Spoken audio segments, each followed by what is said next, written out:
നോക്കൂ, ഇപ്പോൾ കഴിഞ്ഞ 1.5 മാസക്കാലമായിട്ട് യൂത്ത് കോൺഗ്രസ് ഈ നവകേരള സദസ്സുമായി ബന്ധപ്പെട്ട് വളരെ സജീവമായി തന്നെ സമരരംഗത്തുണ്ട്, പല കാരണങ്ങളാൽ എന്ന് നമുക്ക് പറയാം. അതിൻ്റെ തുടർച്ചയായിട്ട് കോൺഗ്രസും സമരരംഗത്തുണ്ട്. കോൺഗ്രസും യൂത്ത് കോൺഗ്രസും മാത്രം നടത്തേണ്ട ഒരു സമരമല്ല സർക്കാർ വിരുദ്ധ സമരം എന്ന് പറയുന്നത്. UDF ഒറ്റക്കെട്ടായി നടത്തേണ്ടതുണ്ട്. പ്രത്യേകിച്ച് താങ്കൾ ഇപ്പോൾ പറഞ്ഞു, ലോക്സഭാ തെരഞ്ഞെടുപ്പിൻ്റെ മുന്നൊരുക്കമായി പല സമരപരിപാടികൾ ആസൂത്രണം ചെയ്യുന്നു എന്ന്. അപ്പോൾ UDFൽ കോൺഗ്രസ് കഴിഞ്ഞാൽ പിന്നെ ലീഗുണ്ട്, ജോസഫ് കോൺഗ്രസ് ഉണ്ട്, അങ്ങനെ CMP ഉണ്ട്, RSP ഉണ്ട്.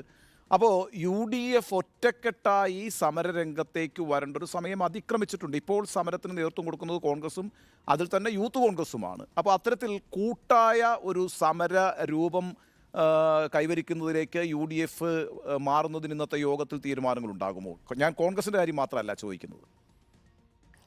അതിന് അത് ചർച്ചയുണ്ടാകും, സ്വാഭാവികമാണല്ലോ. നിങ്ങൾ നേരത്തെ ചോദിച്ചതുപോലെ ഇന്ന് യോഗം കൂടുമ്പോഴുള്ള ഏറ്റവും വലിയ രാഷ്ട്രീയ സംഭവം ഇന്നലെ രാഹുൽ മാങ്കൂട്ടത്തിനെതിരെ നടന്ന അറസ്റ്റും യുവജന വിദ്യാർത്ഥി സംഘടനകളെ അതുപോലെ അടിച്ചമർത്തുന്ന ഈ ഗവൺമെൻറ്റിൻ്റെ പരിപാടികളുമാണ്.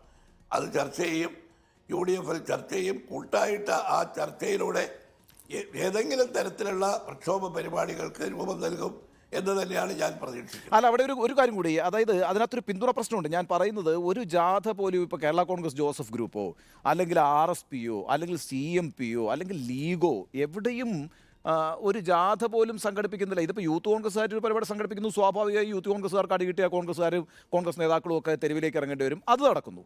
അതിനപ്പുറത്തൊരു മുന്നണിയുടെ സ്വഭാവത്തിലേക്ക് ഇത് വരുന്നില്ല. ആ ഒരു സംശയമാണ് ഞാൻ ഉന്നയിച്ചത്. ഇന്നലെയാണല്ലോ ഈ സംഭവം നടന്നത്. ഇന്ന് UDFൻ്റെ യോഗമുണ്ട്, അത് കഴിഞ്ഞാൽ YFൻ്റെ യോഗമുണ്ട്. ഇന്നലെ യൂത്ത് കോൺഗ്രസ് പ്രവർത്തകർ സ്പോണ്ടേനിയസ് ആയിട്ടാണല്ലോ അവരുടെ പ്രതികരണം ഉണ്ടായത്. ഇന്ന് ഇത് ആലോചിക്കും എല്ലാവരും. നിങ്ങൾ അതിനകത്തൊന്നും ഒരു ആശങ്ക ഞങ്ങൾക്കാർക്കുമില്ല.